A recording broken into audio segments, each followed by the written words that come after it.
Thank you, Noel Talakay.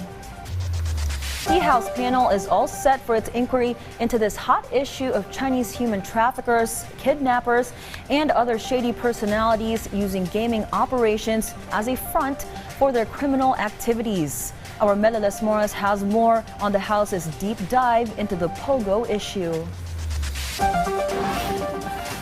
In response to various reports of crimes and illegal activities associated with illegitimate Philippine offshore gaming operators or illegal POGOs, House Speaker Martin Romualdez has ordered a comprehensive congressional investigation on the matter. He is clear these rogue POGO operators cannot be allowed to persist in their illicit actions, and he wants the masterminds and protectors behind these criminal activities unmasked and brought to light so they can be prosecuted to the fullest extent of the law. In separate statements, House Deputy Majority Leader Janet Garin and House Assistant Minority Leader Arlene Brosas expressed support for this. In fact, they believe all POGOs should be completely banned in the country. I do understand yung iba may mga permit, no? And we are bound by that. But if we're going to weigh the impact nung ang problema kasi yung mga legal naging front ng mga illegal, and they have penetrated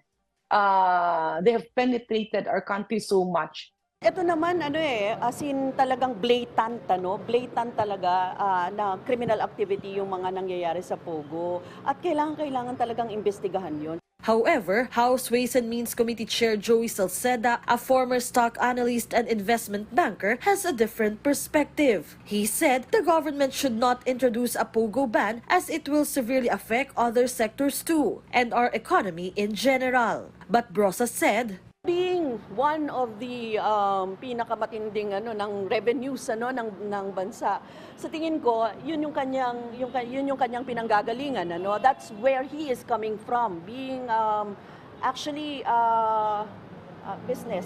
Baka may mga business ang iniisip niya, so ganon, kung dahil sa he knows the appropriation, he knows the revenues na kailangan, pero sabi ko nga, hindi talaga ito ang magiging solusyon. Meliles Morales from the National TV Network for a New and Better Philippines.